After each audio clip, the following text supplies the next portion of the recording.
Okay, I started Jazzercise again today. Yeah, Jazzercise. Yeah, you remember that from like the 80s? Yeah, they still have that. And the funny thing is, in my Jazzercise class, I'm taking it all, and there's tons of people who go to this in this church, and it's just like the gymnasium. They just rent it out. And okay, so first off, there's two women who wear wigs to Jazzercise. Now, one woman, I think is about 80 years old. And so she's got her little wig on. She doesn't wear exercise clothes or anything. She just wears like little capris. And for some reason, she wears Mardi Gras beads all the time. And but she just does her little thing. It's hysterical. So God love it. I mean, she's 80. She can wear a wig. And then the other lady who wears a wig is this striking woman. I mean, she's absolutely beautiful. Has the most gorgeous like complexion and just beautiful. But I was like, I asked somebody once I got to know her, I was like, does she wear a wig? Why does she wear a wig? Jazzercise. Why does she just wear a turban? And they're like, oh, she's got alopecia. So I thought, so there's that. You know, that's when you don't have any hair on your body. So, but instead of like sporty wig, she wears long, luxurious, beautiful wig, like tied to the side. She looks absolutely stunning. So that's my Jazzercise story. Plus, it makes me feel like I'm dancing and stuff. Okay. The other story I was going to think about telling you now is the one time when a friend of mine, a great friend of mine, I'm not going to tell you who, got married, and her husband asked me for some advice. Now, I've told you before about stories regarding my like how I didn't really date all that awesome, and so I got scared of dating. Okay, so get this. This is hysterical. A friend of mine, you know, comes from a conservative background, didn't date much. Well, I don't think she dated at all.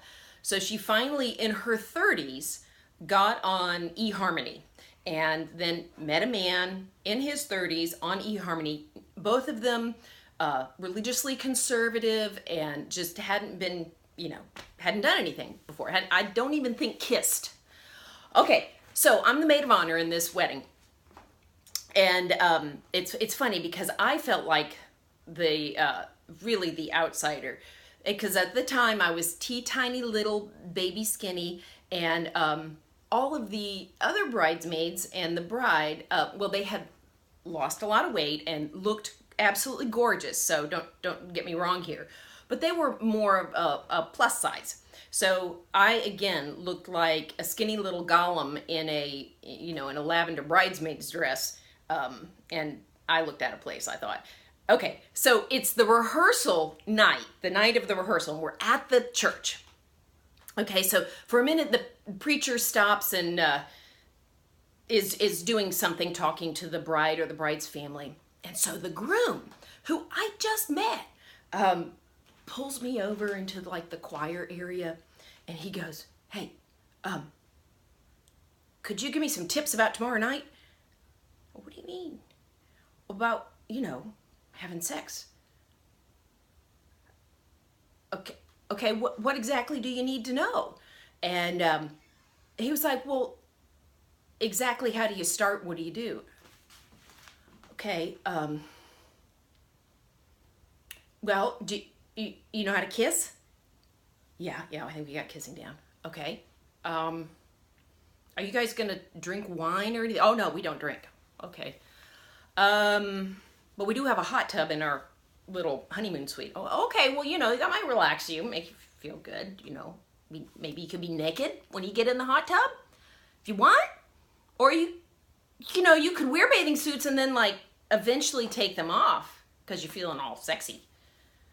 And he's just looking at me completely like as if he were taking notes.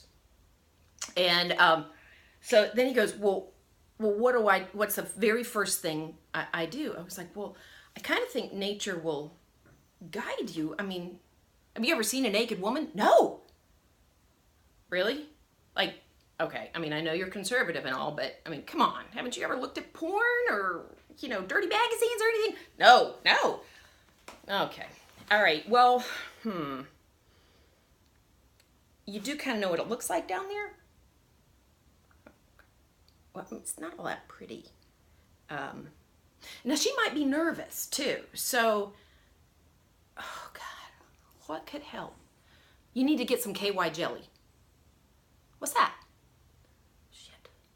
Okay, so go to Walgreens and get, it's a lubricant. It's something that might ease the friction. And, well, what section do I go in? So I gotta freaking tell them like where to go in Walgreens to get KY jelly. Well, how do I put it on? Oh, Jesus. Okay, well, and so I'm like trying to give them some tips and being completely, serious about it. So I'm like, well, squirt it on your hands and then all down there and kissing, and then you'll kind of know what to do next.